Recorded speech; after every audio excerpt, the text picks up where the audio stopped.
number if you need it at any point. Okay, so the first problem we're going to work through, I'm going to write it out on the board, and then some future ones I have PowerPoints. You're very funny. All right, so you are going to have several problems where Christina judges who is talking the most.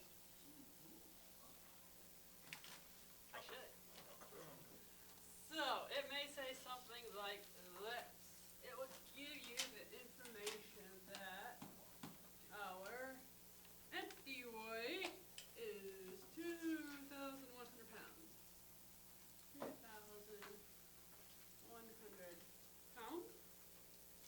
And our empty weight, CG, is at plus 32.5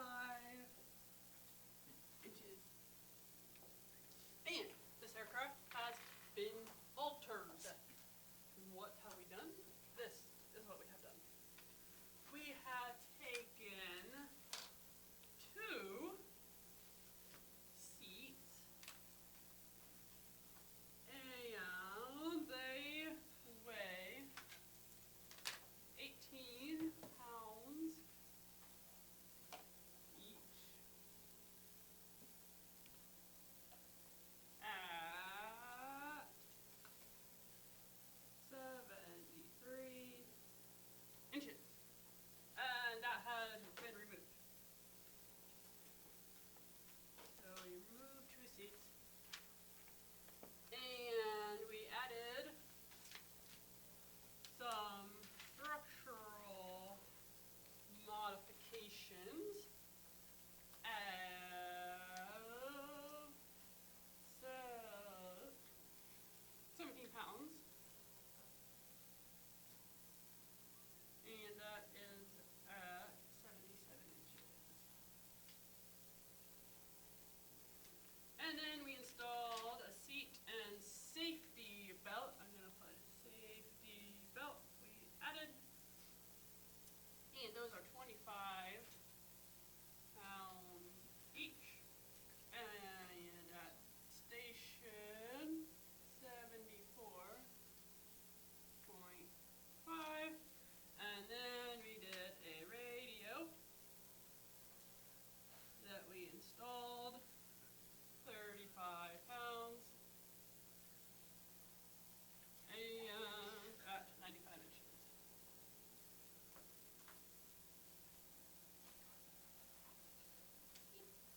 How many seatbelts did you put in?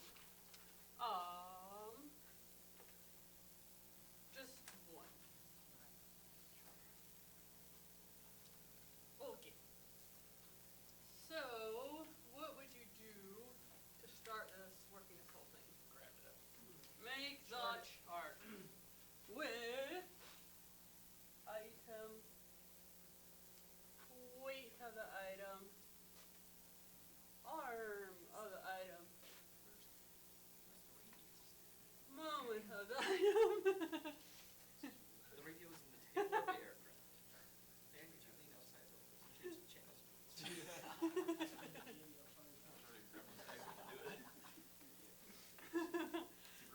So, what do you put at the top of your chart? Good, yes. So you put weight, arm, movement. What's my first item? Empty weight. Yes, the empty weight. I have had people forget all about the airplane, and they add up all the equipment, subtract the equipment beautifully, but they never put the airplane in there to start. So that's sad. So Is that 17 pounds? our aircraft weight was 2,100. The empty weight CG 32.5. So what do I do to get the moment? Just add this and you put it on cushions. Multiply weight times arm. And what is the moment for the aircraft? 68,200.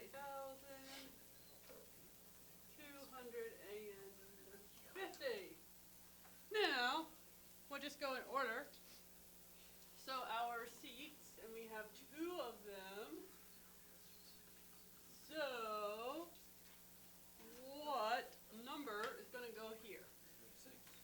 Just plain old 36? Negative 36. Oh, negative 36, because we're removing. Very good.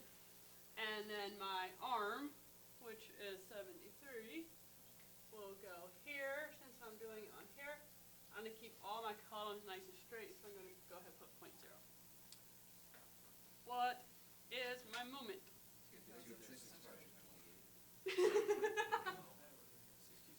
2,628 and negative. Alright. And then we're going to do our modification. And that was just plain old 17 at 77. And what's my moment for that? 1,309. And then my seat belt was 25 pounds that I added at 74.5. What is my moment for that? 1,862.5. And then my radio of 35 pounds at 95. And what is my moment for that? 3,325. Okay. Now what do I do? The weight and the moment. Add up all of the weight. Add up all the moments. What is the total weight? 2,141. What is the total moment? 72,118.5. Now what do I do? Divide the weight by the moment. Divide the moment by the weight. And what do I get for my new center of gravity?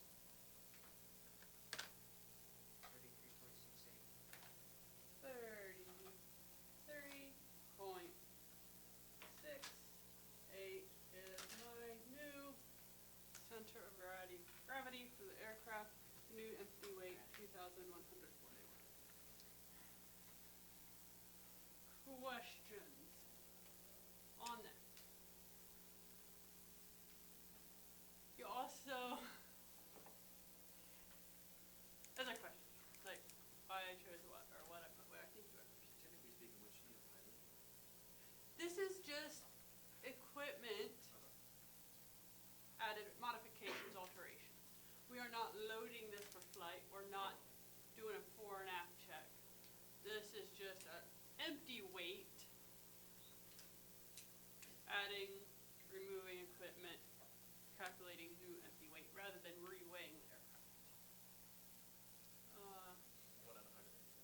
100. Yes. And I think, I'm pretty sure the quiz directions say that generally final answer you'll round to the 100th place. Yes. Perfect. Other questions before you're asked to do this on the quiz? Yeah. And like if it was just straight 33, you want 0.00. I am okay if you just put 33. Moodle always messes it up, so I always manually grade these. Okay. So if you submit and you get a whole bunch of wrong ones, you're like, I'm pretty sure I was right, don't freak out. I'm going to go through every single one and manually grade them. Any other questions on this? Feel confident doing that on the quiz? Just get the sign right. And that is so important. So, Anna and I have started grading your labs, And the ones you've graded, excellent technique. You've got the chart down. You've got the divide the moment by the weight for CG down. You've got the math down. You got formulas down. But what we're seeing is, oh, flip of a sign, or miss a decimal point, or add up a little bit wrong. So just take your time and double check yourself, because you got the skill. You're doing it the right methods. Just watch. And it's super easy. I mean, you're going to see me. You've already seen me make mistakes on the board. It's easy to do. So double checking yourself is very important. I will erase this so we can do our next problem. The other one that you'll have similar to this is like lab 3, where it will, rather than adding, removing equipment, it will say weight on mains is so much, weight on nose is so much within weight. So exact same.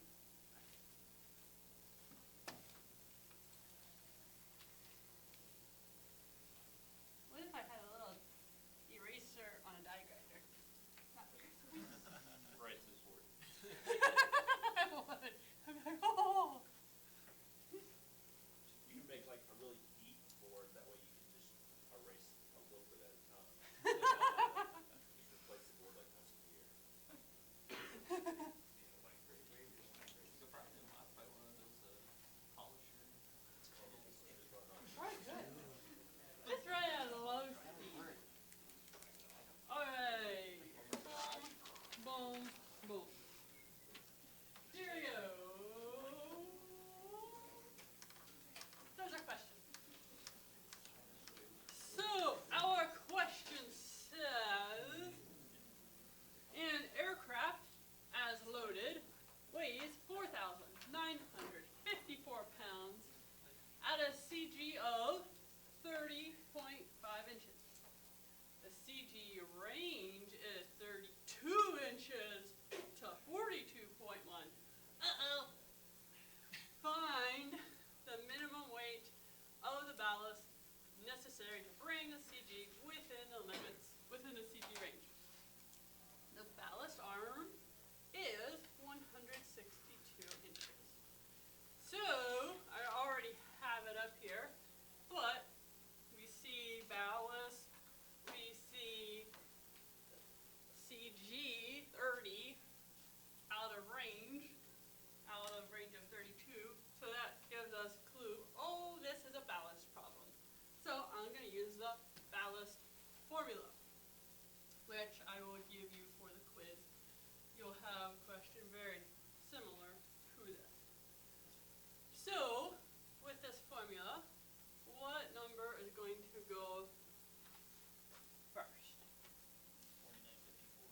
So, aircraft total weight is 4,954. 954. And that's going to be times the desired CG change. So, I'm at 30.5. My range is 32 to 42.1. So what is my, it doesn't tell you, and you'll have that sometimes, it won't tell you. So what is the desired range I want to bring it to? 32. Correct. You wouldn't pick another number. Correct. You want to just, because you want to keep your ballast weight minimum, because you want to keep as much useful load as possible. So, if this is my airplane,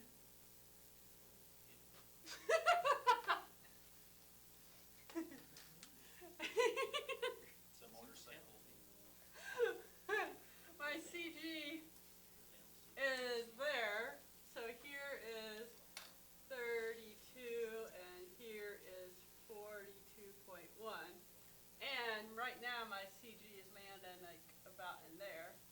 So I want to move the weight just so it brings my CG into range.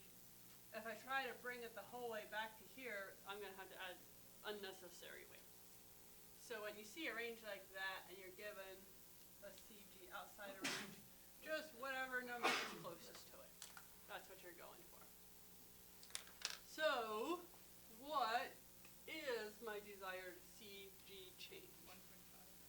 1.5. It is 32 minus 30.5. So 1.5. And what is the arm of the ballast? 162, and it tells you very nicely. The ballast arm is 162 minus, and what is the arm of our desired CG? 32. It is still a 32. So they're very forward. Because we're slightly forward, so you want to just bring it just inside our forward range. So it's still 32, because that'll just put us in the happy place. Questions on why we chose those numbers?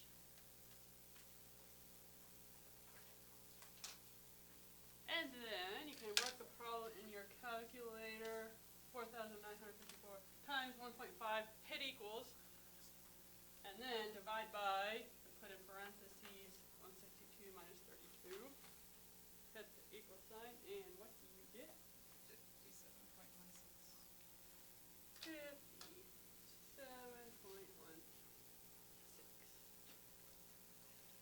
Any questions on that? When you did your calculator, did you do it separately? I probably did. I probably did that to get, and then went through and, yeah.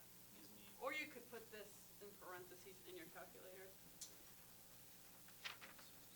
Let me see what I do. So I do 4,954 times 1.5 equals, divide, parentheses, 162 minus 32, closing parentheses, equal 57.16. Any questions? All right. We'll have that formula, correct?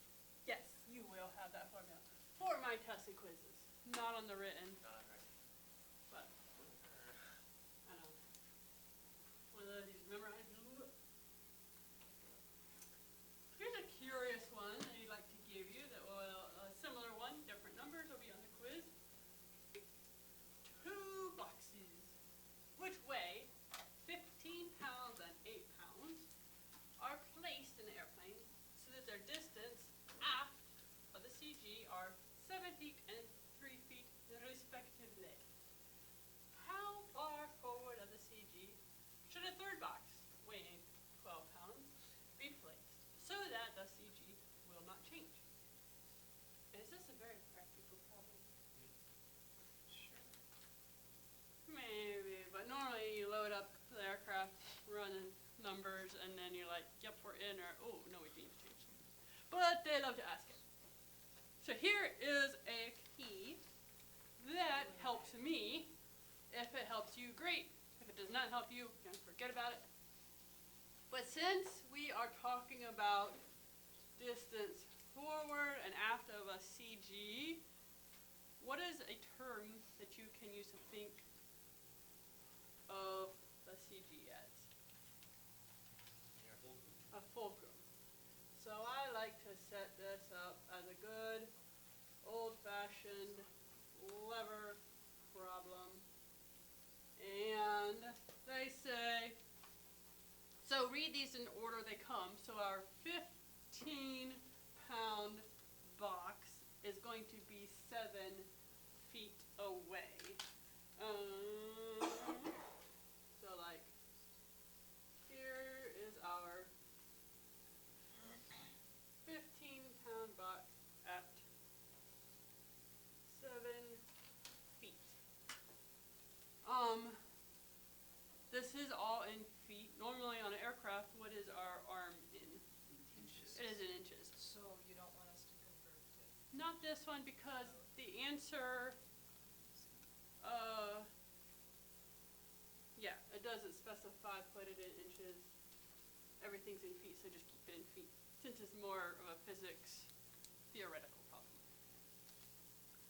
And then we have a box that weighs 8 pounds, and that is 3 feet from our fulcrum or our CG. So then we have this 12-pound box, and we don't know how far we have to place it on that side for our lever to stay level. So any ideas on what steps we need to take to find the arm of our 12-pound box? Yes. Start with finding your moment of the 15 and 8-pound box, add them together, and then set up a proportion. Perfect. There's a couple ways to go about this, but first of all, you do need to find the total moment of this side so that you can find the moment that should be on that side to get the arm. So how would we find the total moment on this side? 8 times the arm, and then 15 times your arm is 7. Correct. So 3 times 8 is what? 24. And 15 times 7 is what? 105. Add them together to get total moment. And what is that? 149. So on this side, if you go back to the chart that you use in other problems, what do you write at the top of the chart? When you're putting your item, something, something, something. Item weight. Weight. I. Arm. Moment. And weight times arm equals moment. So now we have 12 times our arm equals, we need a moment of 129. Well, isn't that adorable? Looks like a cute little algebra problem. So what do we need to do to find arm? Well, I had a question. Oh, yeah. Sorry. Go ahead, ask the question. I was just saying, does this work? This works for inches too, right? Correct. Oh, yeah. Yep. As long as all your units are the same.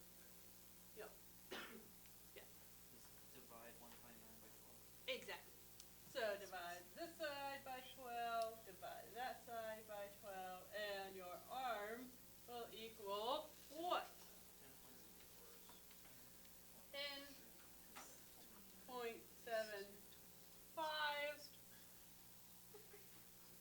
So that is where our box needs to go. Actually, it'll be way out here. But yeah.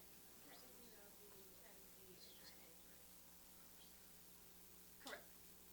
Yes. Yep. Questions?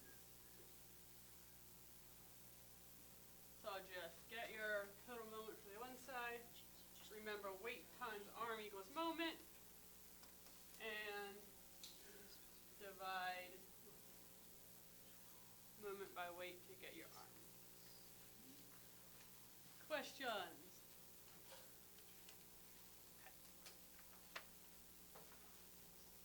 And feel free on your quiz to draw this stuff out. That's what I do, to visualize it.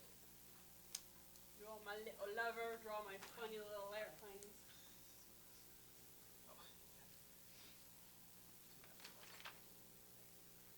Oh, here we go.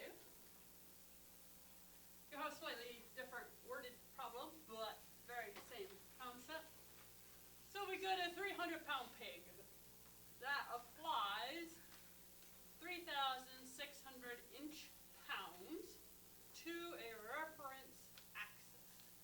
How far, in inches, so this one does specify, is the pig located from a reference axis? So, if I go back to my cute little formula, weight times arm equals moment, what do you think this 3,600 inch-pounds. What kind of thing is that? That is a moment. So that is 3,600. And what weight do I have? My 300-pound piggy. But we want to know how far from, what's another word for reference axis? Fulcrum. Or what's another word for it? Not datum. CG. So the airplane is rotating around the center of gravity, that's where all the weight is concentrated, or the fulcrum, or the reference axis. So 300 times my unknown arm is going to equal 3,600. So all I need to do, divide both sides by 300, and my arm will equal what? 12 inches. Questions on that?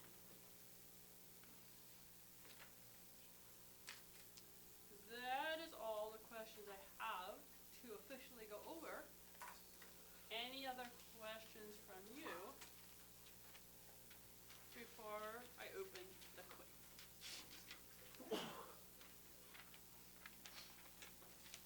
So, first of all, I'll go over the rules and regulations of the quiz. Once I get to the point of opening, I'm going to give you probably at least an hour and a half because it's, I want you to have time to take your time, and I know if you finish the quiz, I think you have enough labs to work on, do you, or do you want more labs?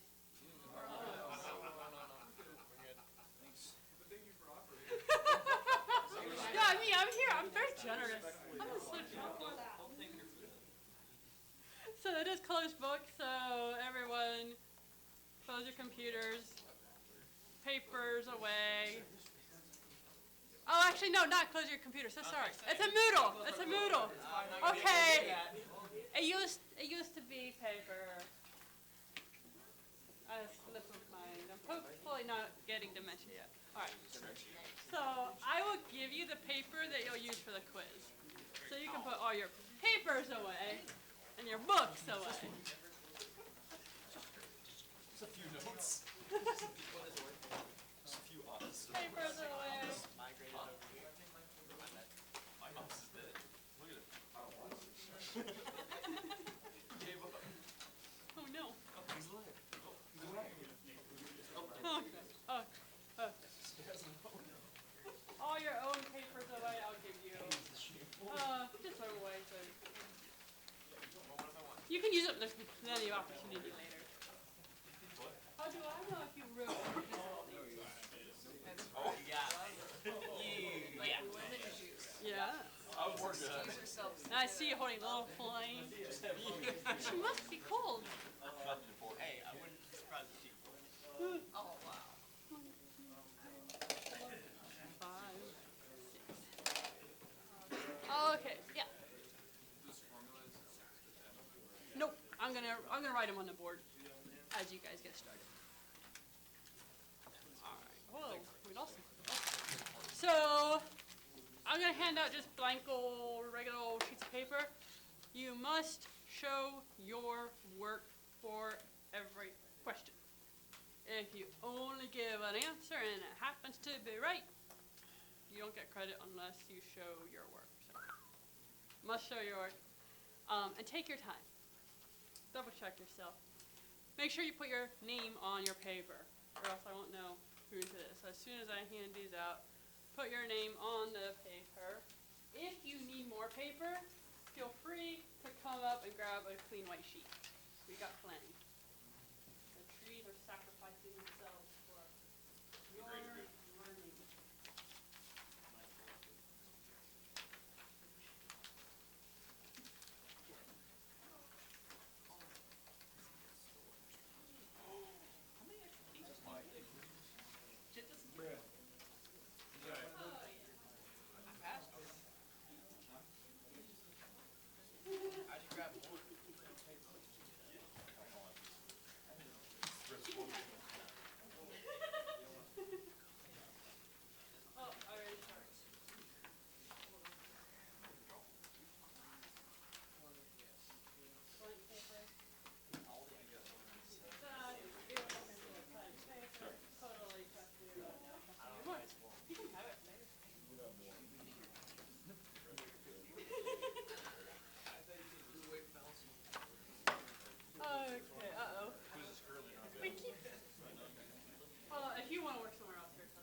see if it's asking you anything about a licensed empty weight or, you know, things you've already done.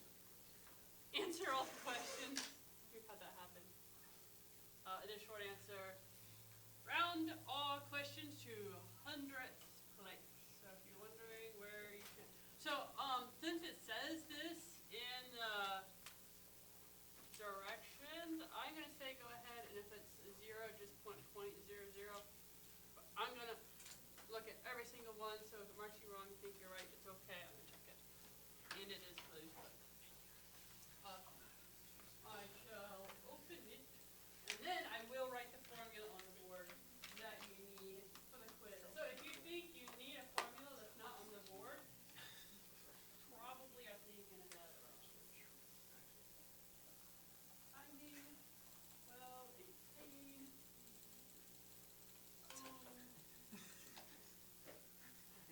Alright. I'm gonna give you until, let's do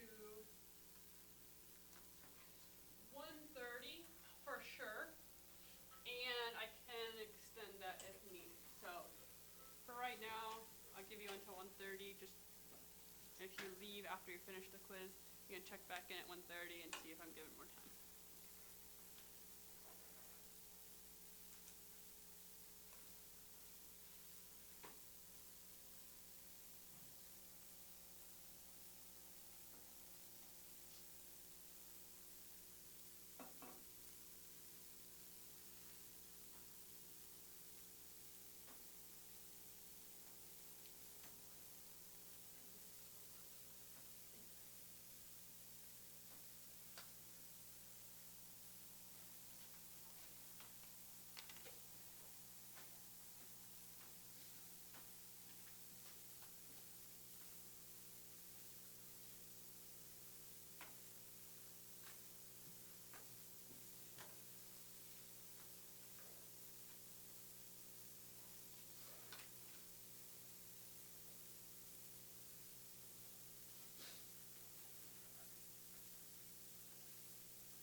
They're having questions on, and then we'll dive into today's lecture. So, on the lab with the 414, I dug this up from the maintenance manual because there was some confusion on what in the world fuel tanks are on it.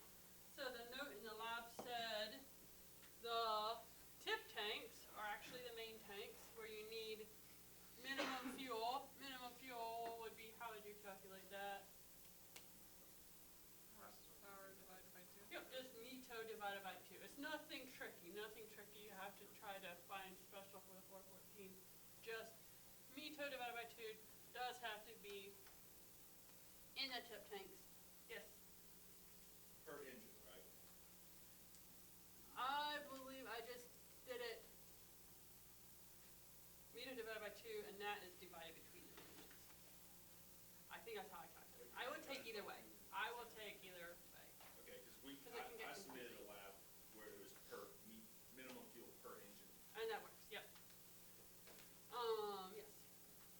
So when you're working with multiple engines, Yes. is METO correctly supposed to be for each engine or just in general? Because wouldn't that cause a problem with more engines if Right. you just did it assuming you had So your one engine? horsepower is per engine. It should be per engine, yes. Yep. So fuel tanks, we got them out here in the tip. And then, what other tanks does it have? Do you remember? What's that? So yes, it has optional tanks in the wings, kind of about in here on each side. Optional. So these are the optional or auxiliary tanks in the wing where you would think the normal tank should go. And then everybody remember the weird descriptive words for the other tanks? Oh, no, oh, it's okay. So the other ones then, it has also wing locker tanks. The wing locker tanks are right behind the engine in the engine nacelle, right about there. So each wing has 3 tanks for a total of 6 tanks. So we got main tanks in the wingtip, optional tanks in the wing locker tanks in the nacelle. And there's another diagram that can be helpful. Nacelle's the front. Where's the nacelle? This is back part of it. Is that in the cab cargo? The nacelle is like this whole Oh. engine Nacelle. thingamajig. Nacelle. The cab Pod. is what comes That's out. good. I like that word. Here is the other diagram. So this is just the wing. Our aircraft is over here. So here comes our wing. There's our engine nacelle. And this is showing the fuel filler port. So we got a fuel filler port here for the main tip tank. Fuel filler port for the optional wing tank. Fuel filler port for the wing locker tank. So that kind of showed you where those are. You're going to have so much fun with this airplane when you get to fuel system. Yeah. For that lab, it looked like we were able, for certain aft or forward adverse weight checks, to be able to put baggage in that nacelle as well. Yes. We use baggage and there's also fuel. Yeah. Okay. So it has a baggage compartment back here.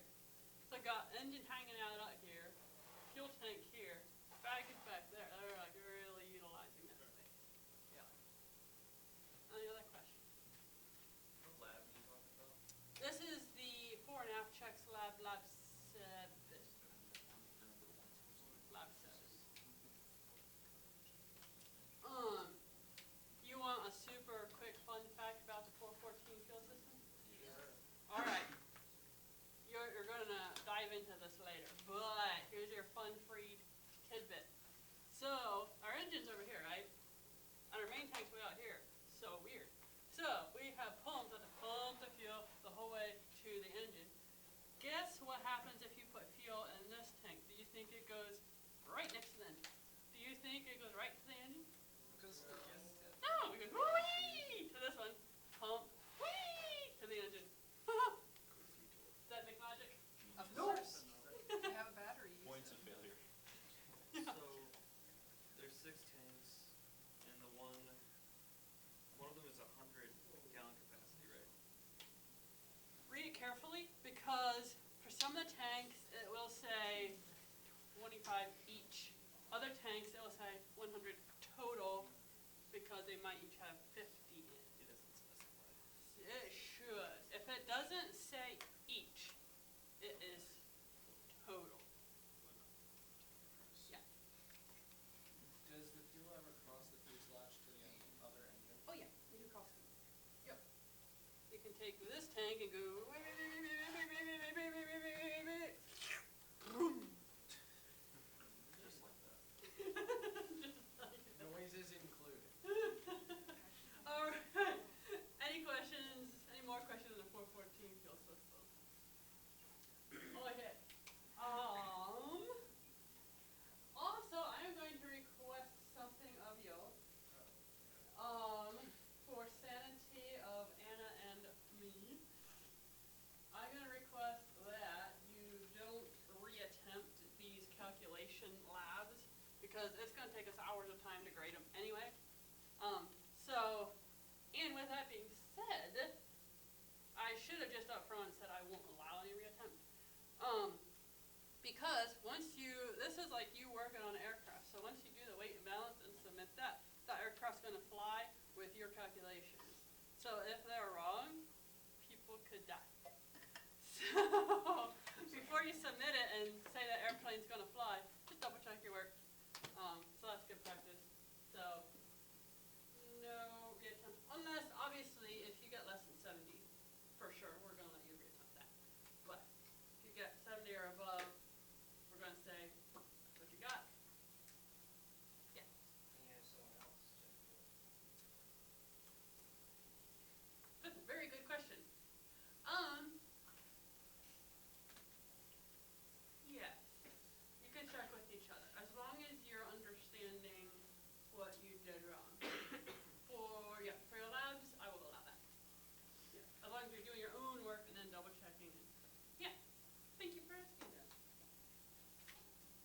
Okay, so that was that announcement. Next one is that same lab 7 with no. The 414 is that lab. That was lab 4. Sorry. So the 414 was 4.5 checks lab 4. For lab 7 equipment changes, I gave you that packet with equipment list that you need to physically cross out initial date or write added initial date. Make sure you do it with pen because that's a permanent change to record. Also, guess who goofed? That would be me. I somehow managed to not copy off the last page for the 206 aircraft, so you do not have the page with the cargo pod. So do all the weight and balance with that, do the record correctly, but if you want to write on the bottom added cargo pod, that'd be great. But you can also disregard changing that on the equipment list. Make sure you do show it in your weight and balance record, but on the actual equipment list, it's not there to, I forget if I had you add it or cross it off, but it's physically not there, so I can't actually do it. So you get one reduction of work. Also, I started grading a couple of the fore and aft checks, or just looking at them. Make sure you are, so I gave you a warning about do not go over maximum gross weight or max takeoff weight. On the flip side of that, if you can load it up to that, make sure you do load it up to the full max weight. Because some people were kind of stopping short of the full maximum weight when there's still more options to load, especially aft. So make sure you're filling all the baggage options, filling up all the seat options, filling any fuel tank that throws it way out of CG. So just make sure you're using all the options you can. And then I did already mention, make sure you're calculating carefully. Easy to make simple mistakes. I for sure know that about myself. Okay, any questions on all of that announcements? Okay, we're going to dive into some more lecture, and then tomorrow, finally, you're going to be able to get out and weigh aircraft. Yeah.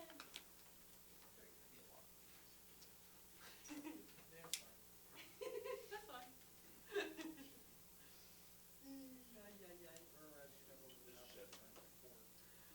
Alright, so same resources.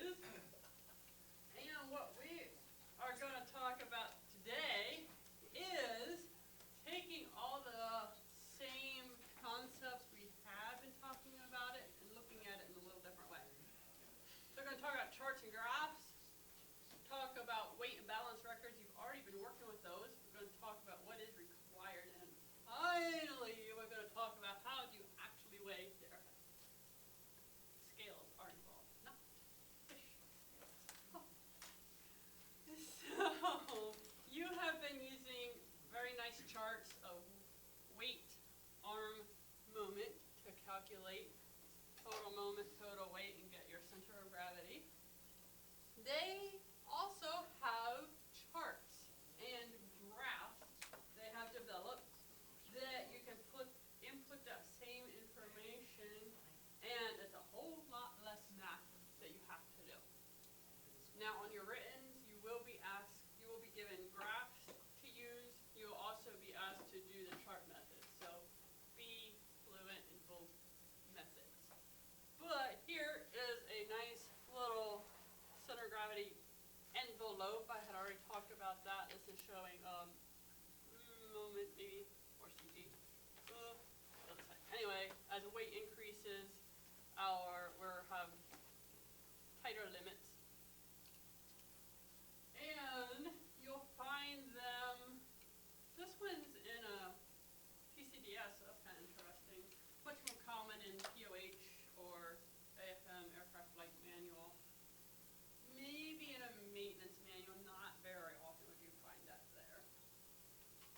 So, typically, these are more so used by pilots, but us as mechanics may have the opportunity to use them as well. And it does make weight and balance calculations quicker and simpler. And this is used when you are, rather than doing the fore and aft checks where you're just this kind of an imaginary scenario.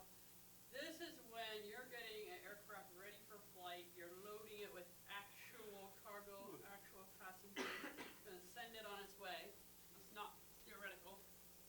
So now we are going to use the actual weight of the people rather than the standard 170, because you would be given a loading schedule from your owner or operator and say, hey, calculate these people that I'm going to take to Florida for the winter and tell me if this aircraft is safe for flight. So, oh yeah, so actual weights, gotta make your people stand on the scale. That's when you get to find out people's weight. So this is one example of a loading graph, and this is our weight in pounds. Down here is our moment. So they have done the math for everything because it's basically taking the weight. These represent the arms. So it's weight times arm is going to equal moment. So you just have to follow the graph across with the weights of your people and baggage to get the moment. So we have our y-axis for the weights, our x-axis for the moment. Each loading category has its own line. So that line is pilot and front passenger, because that's at the same arm.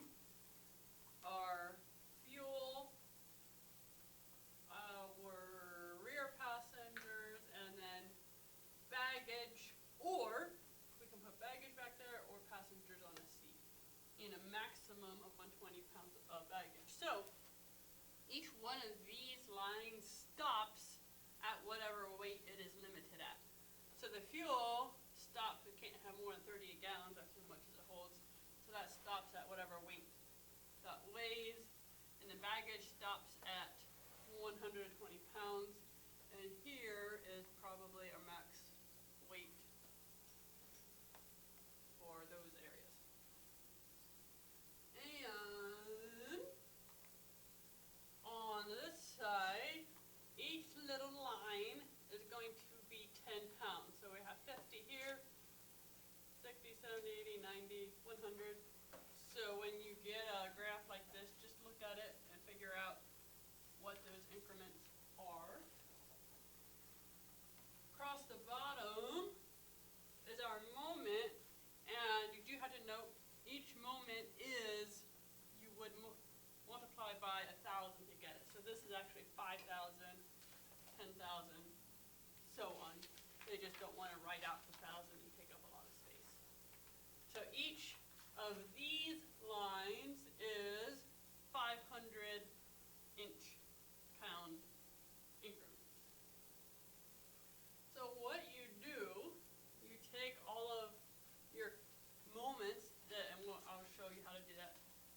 all your moments from this one. So now you have your weights and your moments. And then we take that total weight and the total moment and plot it onto this graph. Wherever the weight and the moment meet, that is your center of gravity. If it lands within the envelope, you're good to go. If it's outside of the envelope, you need to change something. And we also have utility category. So if your center of gravity falls in this one, what can you do? Limited aerobatics. Woo-hoo. If it's out in this envelope, then you need to just do normal flight maneuvers. Yeah. So some of these envelopes kind of like this, and Yes. some have the flat Right. packed. What is like, why is that? It totally depends on how that aircraft, how it burned fuel, how it was manufactured, how it was built, all the engineering and flight tests, if the CG is allowed to shift back, or if it has one aft CG and then it gets smaller this way. Totally depends on the aircraft. I don't know what aircraft this one is for. So this is, kind of a unique one. But same thing, our weight is on the side, and moment across the bottom, and then your forward CG is here. So we could even look at our CG range, from like 53-ish to 70 at 1,500 pounds. And that's, oh no, wait, that's not CG. That's moment that I read. But yeah, there's your CG range from there. And aft CG limit for normal category, and aft CG limit for utility. What does tau, maximum takeoff weight, is where that envelope stops at the top. And category specified, utility or normal. Yes. It may just be helpful to know that kind of generally, if you're using moment across the bottom, it's gonna look more like this. And That's if you true. use CG, it's Yes. gonna be more of like a traditional box. Yeah, so if you have, and we're gonna look at some CG envelopes, is gonna look more the box, because this is weight and moment, it's not CG down here. It will, your moment with your weight is gonna shift, because this is showing, yeah, weight and moment, where your CG falls in here, not CG down here. Ready to use these? Okay. Alright. Here's our information. So, we've got our empty aircraft weight and moment, and then we're gonna add in a 190-pound pilot with a 127-pound passenger. 2 rear seat, we're taking the kiddos along, 45, 85 pounds for 130. Our fuel is 210 pounds, 70 pounds of baggage. So you do need a little bit of a chart, because you gotta get your total weights. So here we're gonna have total weight, total moment. But we gotta find a moment of our pilot and passenger. So that's 317 pounds together. So we go to this graph and find 317. Plot from the right until we hit our pilot and passenger line. And then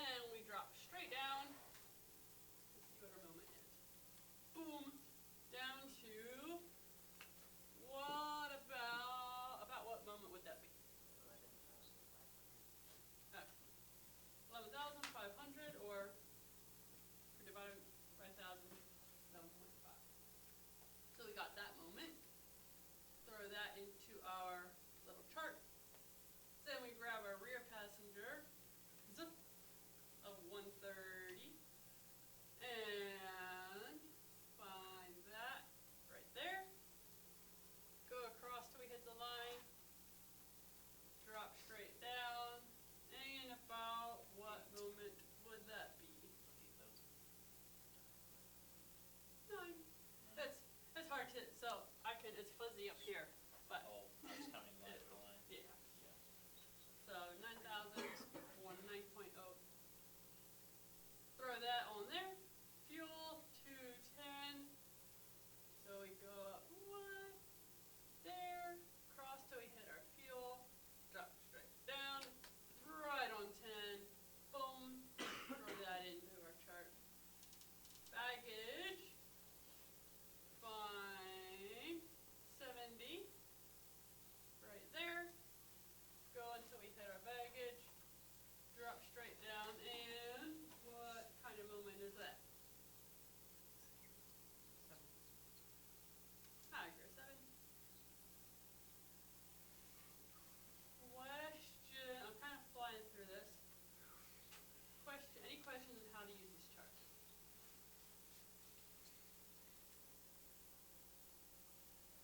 Yeah. So is this just pretty much used instead of like having multiplied everything? Yep. Exactly. Exactly.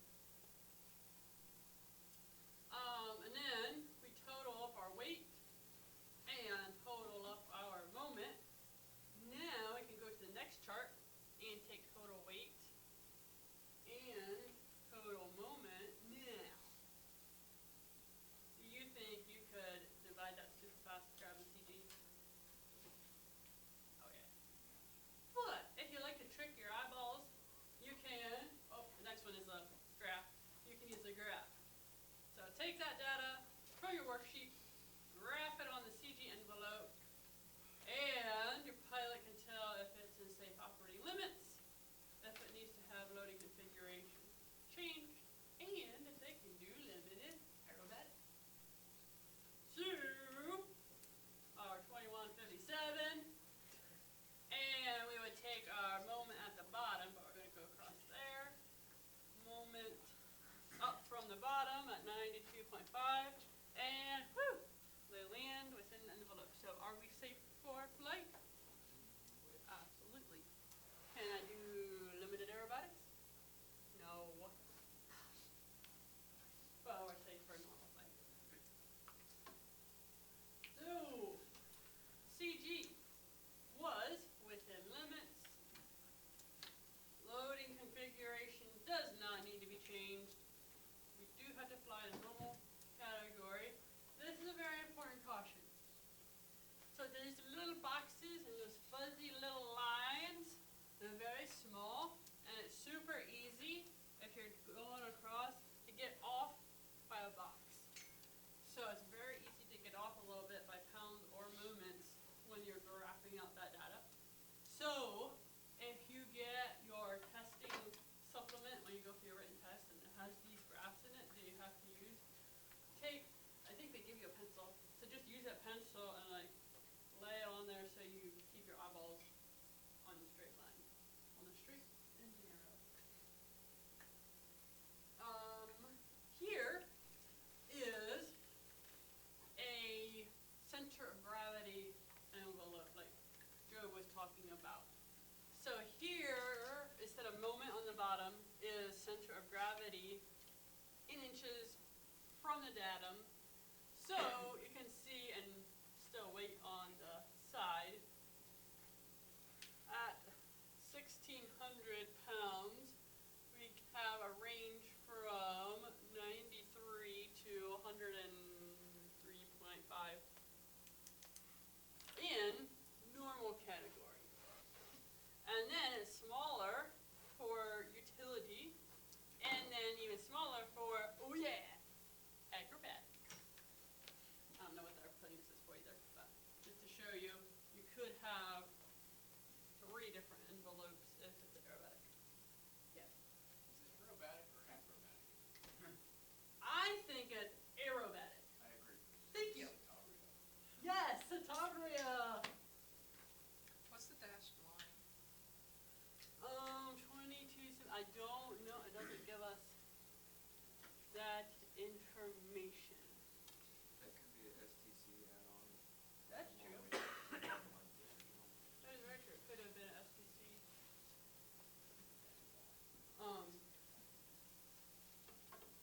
Anybody, so Joe said we were talking about aerobatic, and Joe mentioned the Satavria. Anybody know what's special about the name Satavria?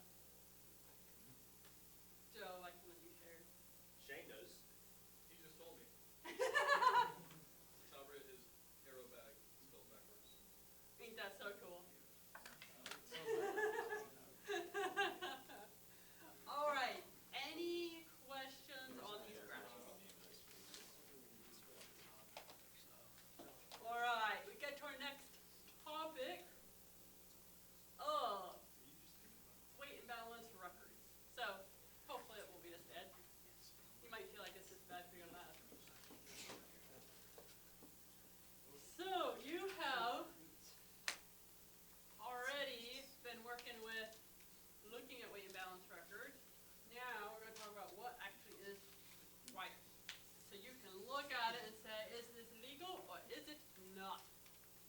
So these are all the things that you need to check are in your weight and balance record and are accurately in your weight and balance record. And in your textbook on page 6-34, it's like behind the very last page in the weight and balance chapter, there's an example of a weight and balance form, kind of like this. And then AC 4313, page 10-22, also has an example of a weight and balance record. But these are the things that you need to know are included in a record. And that's a lot of what you probably have learned from regulation. So you need a description of how the aircraft was weighed. You need a serial number, registration number, the weighing points. What do you think could be examples of weighing points for the parts of the aircraft you put on the scales? Say landing gear. Landing gear, most typically, yes. What do you think there may be any other locations? Hoist. A hoist, yes. They do have hoists, especially for helicopters, and then weigh off of that. Yeah. Is it possible, at least on the Airbuses, that they're on the top of the turbine? Because I see like dots on it that says hoist. Oh, the hoist points. Yeah. Yes. Somebody else said the other one, jack points. So the jacking point can be on the wings, wherever the spar is going across to hold it. So if you have little load cells that you can put on top of your jack, then the jacking points become your weighing point. So since it varies, you have to record what weighing point you use. And then the arms of those weighing points. So you have to actually measure the distance from the datum to your weighing point and record that. The date that you weighed it, your signature, or whoever weighed it, their signature. Certificate, type of certificate, certificate number. And then, once you have filled out a lovely brand new form, you need to take the old form that's no longer current and mark across it the word superseded, which means it's old, it's been superseded, there's something new that is current. Any questions on those items which must be included? We already talked about equipment lists.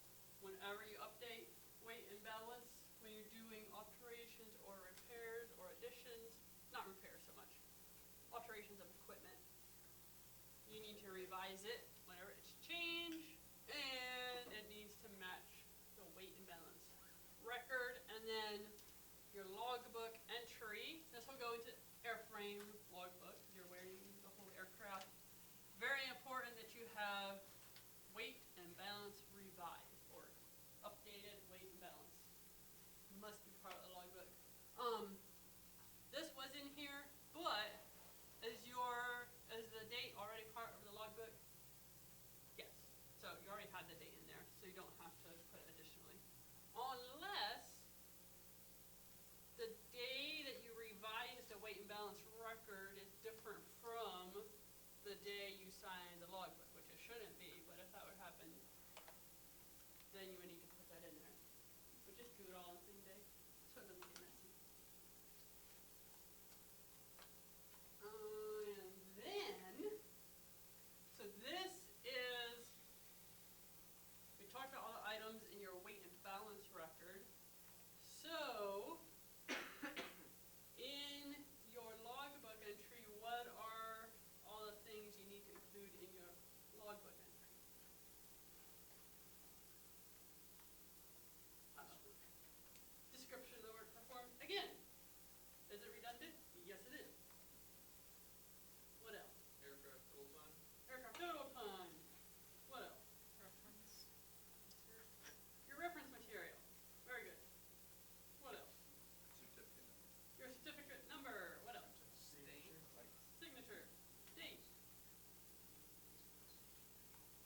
out there.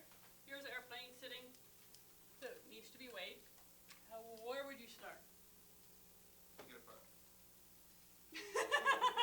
Oh no. Get the scales placed where they need to be. So we got, make sure you Gather got scale, equipment. David. Get stuff taken out of the plane. Good. Very good. Look at the aircraft, make sure there's nothing in there that doesn't belong. Clean it. Excellent. We don't want extra dirt weighing it down. Did you drain any fuel Yes. to the residual fuel? Yep. Not the- So drained fuel, so we only have residual. You wanna make sure you have the reference materials and have it reviewed. Make sure hangar doors closed, fans are off. Excellent. So gather all your reference material. Yes. That's the very first thing you'll do. And then she mentioned hangar door closed. Because why? The breeze outside might add to weight, something like Yes. increase Yeah, it. that's gonna be. That's just gonna like take right off. So two things, if you have, especially if you have a really gusty day, these aircraft, we're gonna jack them up and then place them on scales. When they're on jacks, they're a little topsy-turvy. Yes, you use safe, qualified jacks, but gotta be careful because gravity is trying to pull that aircraft back to Earth. It's a nasty gust of wind and a person bumping it the wrong way, it'd be a really bad day. And once you place it on the scales, wind blowing it is going to make your scale reading go "Wah," and it's really frustrating and it can be inaccurate. What? Actually, let's go to gathering the aircraft documents and information that you need. What kinds of documents or information would that be? TCDS, You want the maintenance manual? maintenance manual, logbooks, Probably the old weight and balance. old weight and balance. One more thing. Would you want the scales paperwork? Good. The certification for the scales, we'll talk about that to make sure they're certified. What's one other document that pilots use more than us generally? AFM? The AFM. So, what information would you find in TCDS?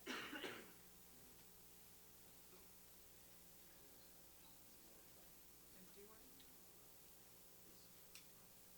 You need the empty weights in TCDS. Leveling points, max. Weighing points probably won't be in TCDS. What other important thing do you need to do to the aircraft that will be in TCDS? CG range? Yes. Leveling means. So leveling means the CG range, max gross weight, yep. What information might be in the maintenance manual? Procedures. Yes. So jacking procedures.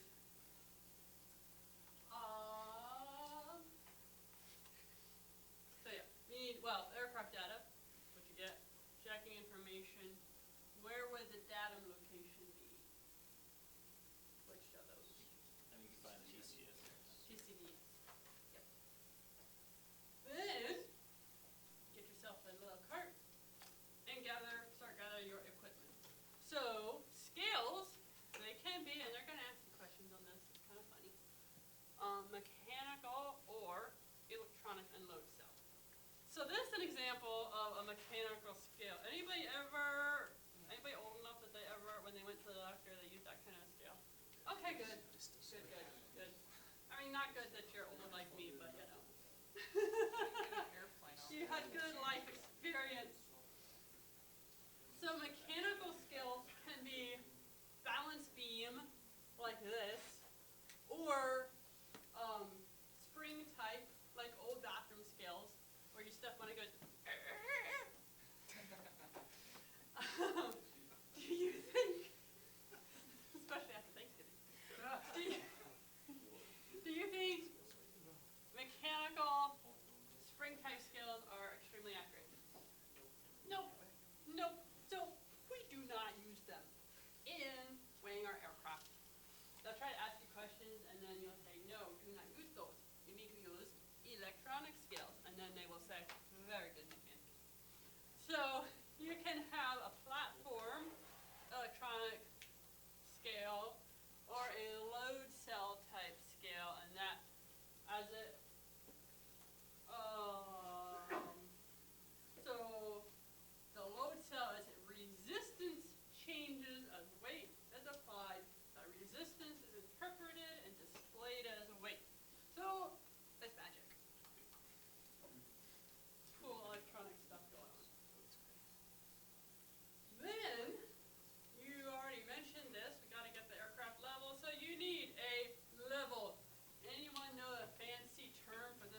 think you have to pop it.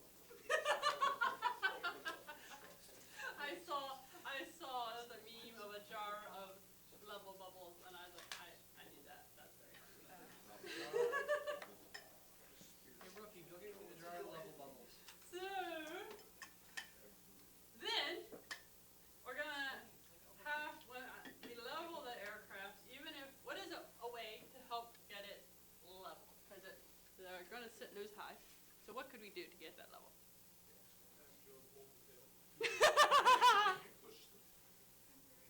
Jack it up.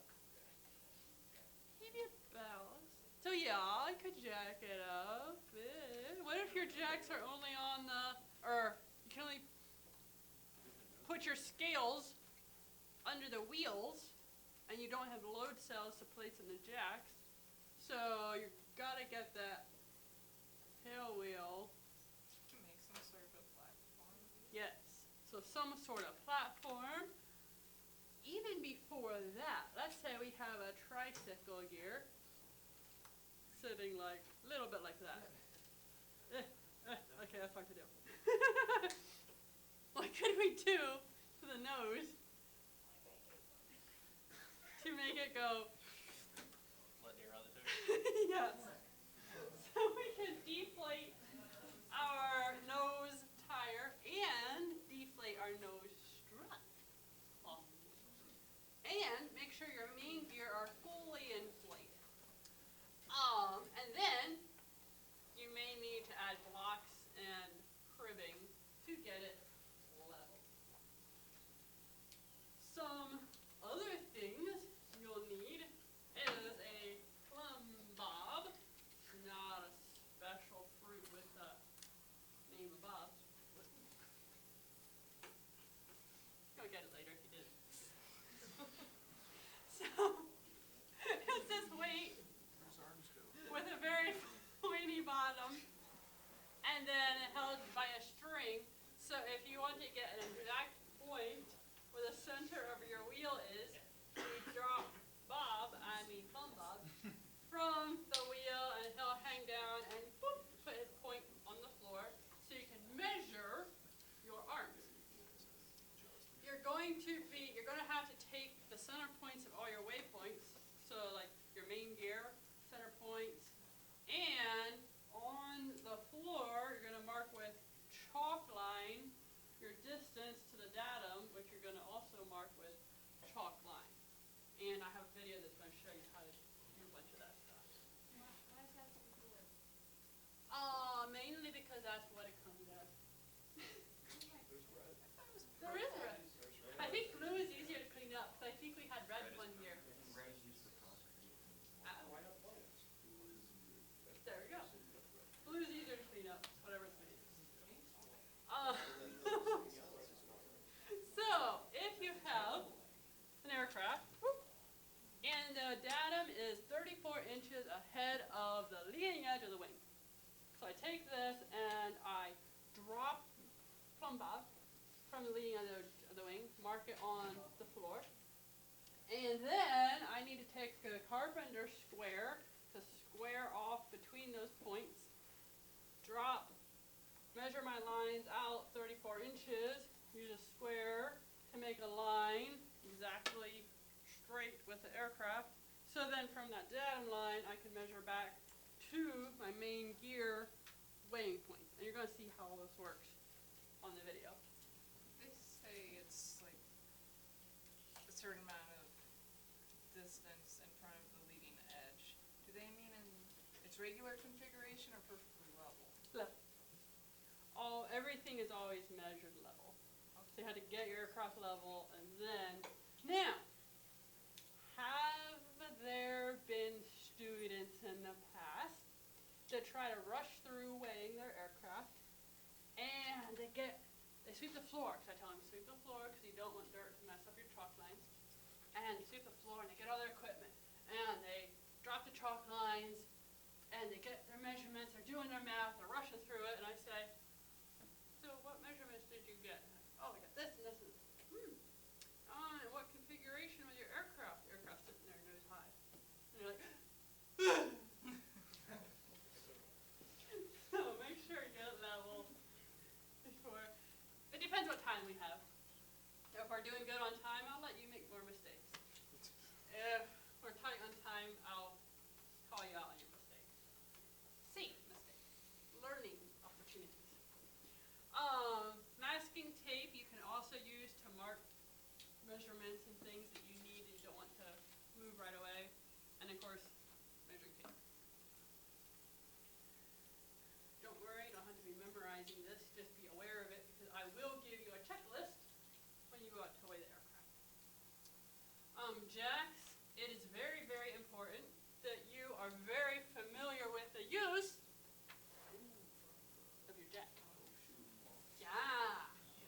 Airplanes have been destroyed by poor jacking use. So, I'm going to tell you this now. I'm going to tell you again when you're at the aircraft. So our Cherokee, our low-wing aircraft out there, we're going to be weighing that. And the main struts are oleo struts, so they will extend and they will settle.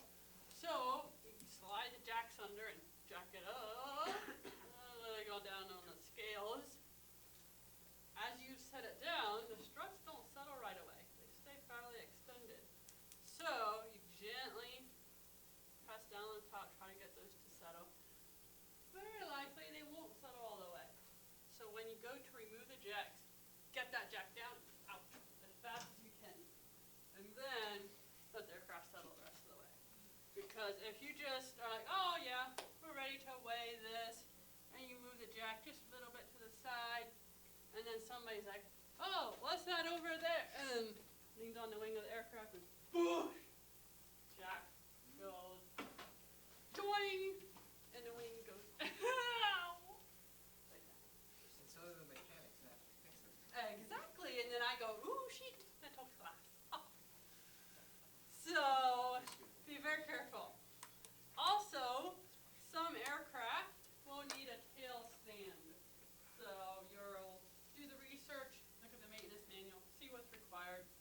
You may need a tail stand, not always. When you operate the jacks, you'll have one on each side. You must have one person on each jack, one person leading the group, calling out, pump, 1, 2, 3. You must pump slowly and evenly. I do not want to see any aircraft going like that. So, you're very even, very slow, one person calling the shot. Yeah. For the oleo struts, why wouldn't you rig up something to hold it in its You can. position? That is an option. So there is an option as you lift the aircraft up and the oleo strut extends that you can put a shim in there that holds it in its extended position. Our Cherokee needs some tender loving care. Its one strut tends to never drop. And so you have one longer and one shorter, so we let them settle down on the scales. We don't want anybody there yanking down on the tire to get it to extend when it's on jacks. That's just very dangerous. I meant But- keep them in their position. Like where they're on collapse the- position, Not collapse, but as it standard sits on the ground, just like tie fully something. compressed. Or If it's fully compressed as it usually sits on the ground, just like tie a rope or that gets tricky. There may be aircraft that you can do that with, but not for our Cherokee.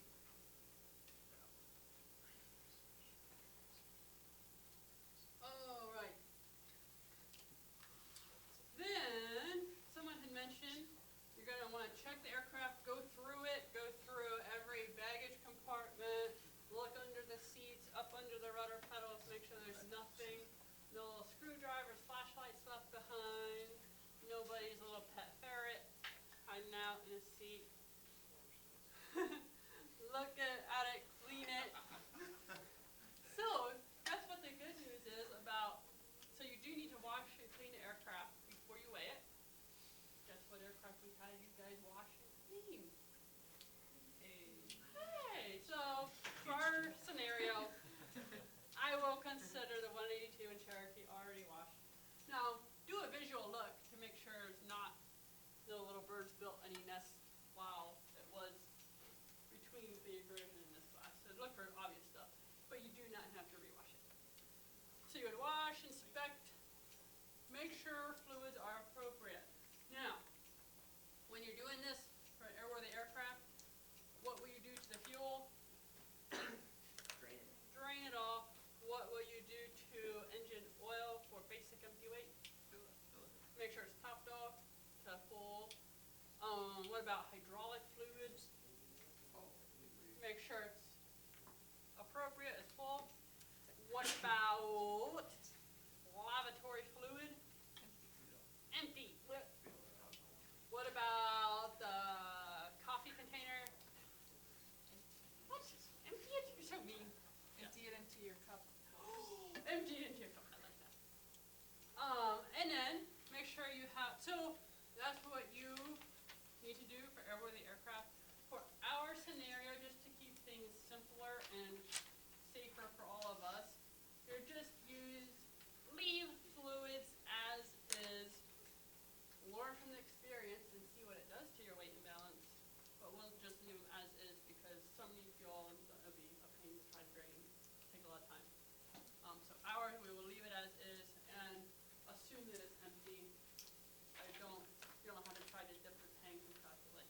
That takes time and is messy. So once you have a safe location in a hangar door closed, fans off, you need to develop a jacking and leveling plan. And make sure you have a good, safe plan using good and safe leveling techniques. Back to making sure there's nothing left on the aircraft that's not part of empty weight. There's a weird prep work question and written question that asks you about downlocks. So a downlock pin, my next slide has a picture of the actual downlock pin. Our beach jet has one. So it's a pin that goes into the gear actuator that's on the ground that prevents it from accidentally getting retracted while you're doing ground operations, tugging it, whatever. They just call it a down lock. Better term would be ground lock pin, because that's what it actually is. Used to prevent gear from retracting while the aircraft is sitting on the ground. Don't confuse it with gear down lock actuator. You're going to learn all about that in landing gear class, but it's the actual actuator that goes electrically to the cockpit. Then when you select the gear handle, it'll either pull gear up or put gear down. It is an actual pin that goes and locks the gear down. That is not part of empty weight because the aircraft does not fly with it. So once you get the aircraft level, on the scales in position, make sure you remove that pin or it will give you incorrect center of gravity because it's having an effect on that aircraft. For incorrect class, there was a guy who pulled that pin to do, I don't remember what it was, and that like made the nose go down Yeah. for that situation. Obviously, just don't pull it. Just reduce or take it off from where the nose is. So you have to remove it to get accurate scale reading, but you absolutely have to confirm that your gear selection is down, circuit breaker is pulled, that this is in the correct position, it's not buckling. There's lots of, like on our beach jet, there's lots of criteria how to check to make sure that it's not going to accidentally collapse. Since these things like this are really important, and why when we have free data that just tells us the distance from the datum to the weight, so we can keep it in there and then just adjust for that. You could do that. If you have the arm for it and the weight for it, you could do that and leave it in there. Is Yep. that what tearing is? Yes, You and just it would tear get it tear away. items. Okay. Yep. Very good. Yes. I know it makes a difference, obviously, because it has mass. But like, if we're running numbers with it and without it, are our numbers gonna be different? Like, If you have good accurate scales, it will. The bigger thing while I'm telling you this is a test question, and they will say, what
waypoint of your datum, so you get your datum and then also your weighing points. And use chalk line to measure between those, or to mark between those. And sometimes it's helpful to mark the longitudinal axis, not always. Do need to mark each waypoint. Measure horizontal distances from each waypoint to the datum. Then connect the scales to the display unit. Get the scales in place. Once they're as close as you can get, zero them out with, what should you put on the scales? Chalks. So you can zero the scales, that way you don't have to carry weight.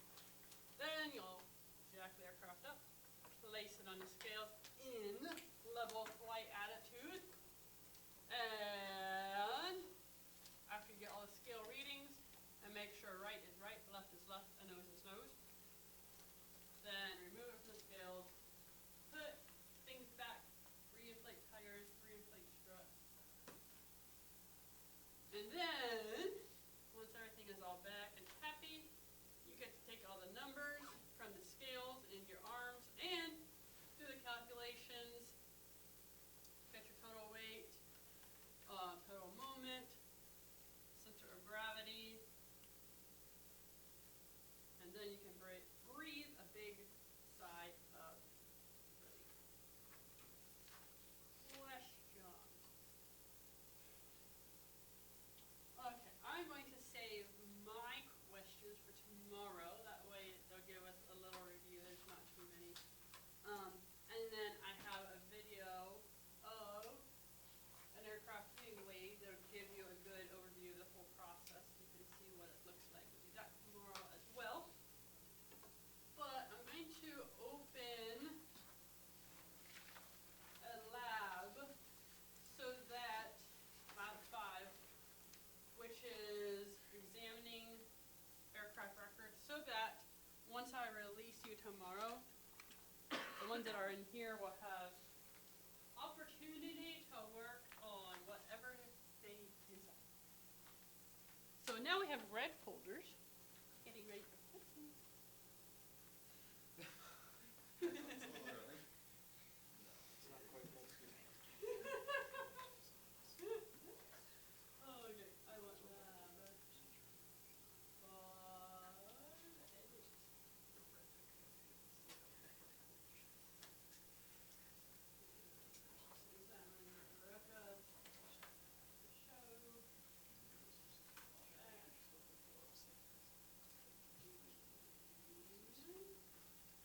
There you go.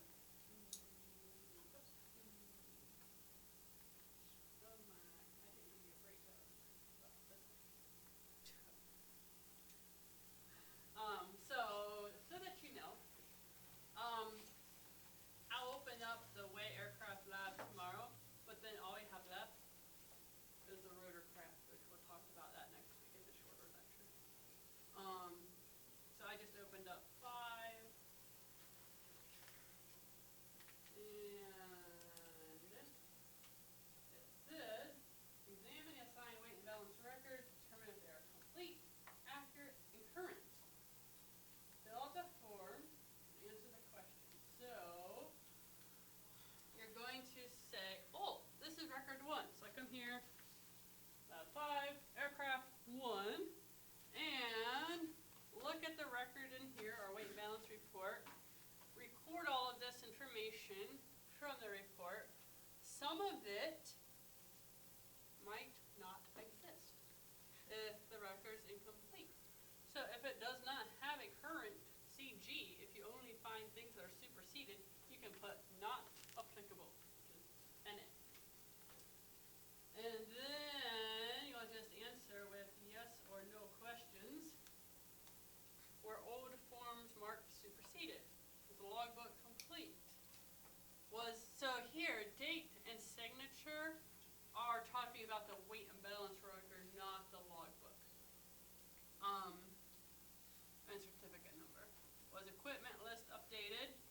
It might not even have an equipment list. So if you can't find an equipment list, just put no. They didn't even include it. Look look at the calculations, see if they're correct, or if you find errors. Remember, when you have moment, CG, and weight, to take a total moment, divide by the total weight to get the CG. Don't try to take total weight multiplied by CG to get total moment. And then any notes or comments, so if you find something in error that's not included here, you can write that in there. Yeah. So, the equipment list being updated, that would be from the IPC. No. And Just the equipment list is its own thing in the aircraft flight manual. yeah, but originally that comes from the IPC. Not really. No. No. Okay. It needs to come with the AFM for that aircraft. Gotcha. And then live in the aircraft itself. Gotcha.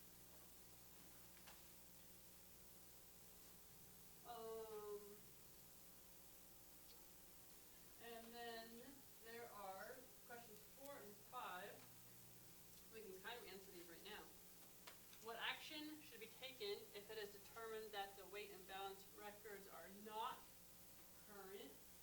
And then 5, what action should be taken if weight and balance records cannot be located? So, what would you need to do?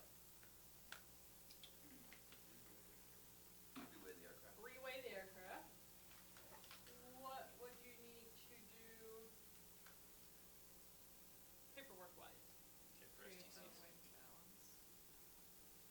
Write a new weight and balance record. And what else would you need to do? Check for added equipment other than Very good. Make sure your equipment list is accurate. Good. So that's what I'm looking for those questions. Okay, now I will show you an example of a weight and balance record, things that I'm looking for. Oh, he had said, show in class. Whoops. I need a reminder. Alright, so this is an example of a logbook.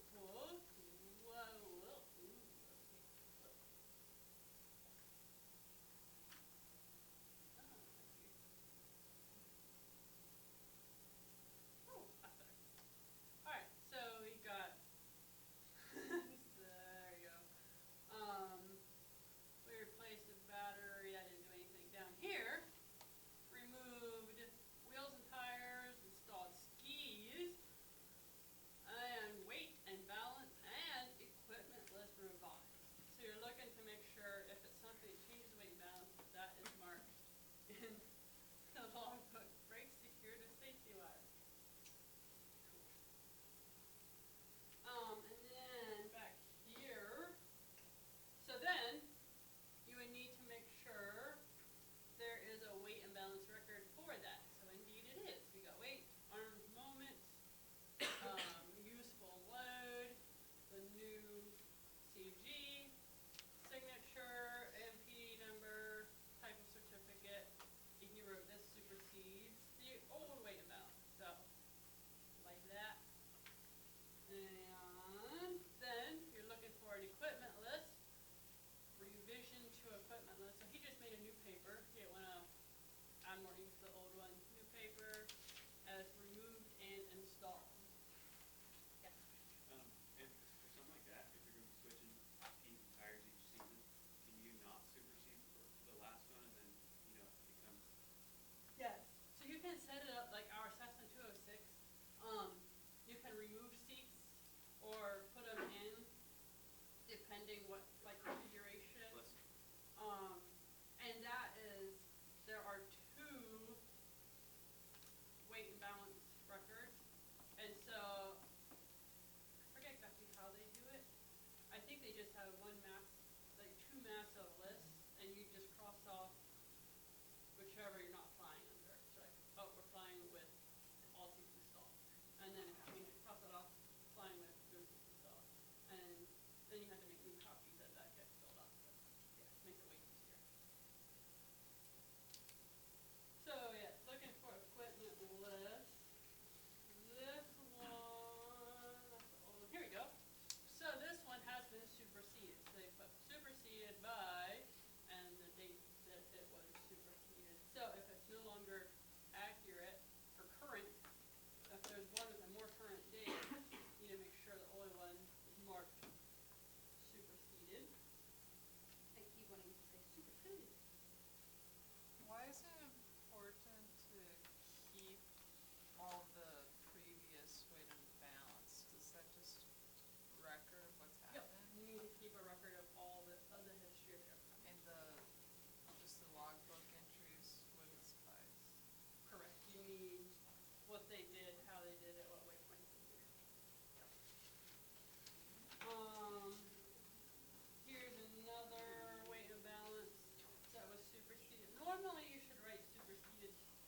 larger faucet, so that's obvious.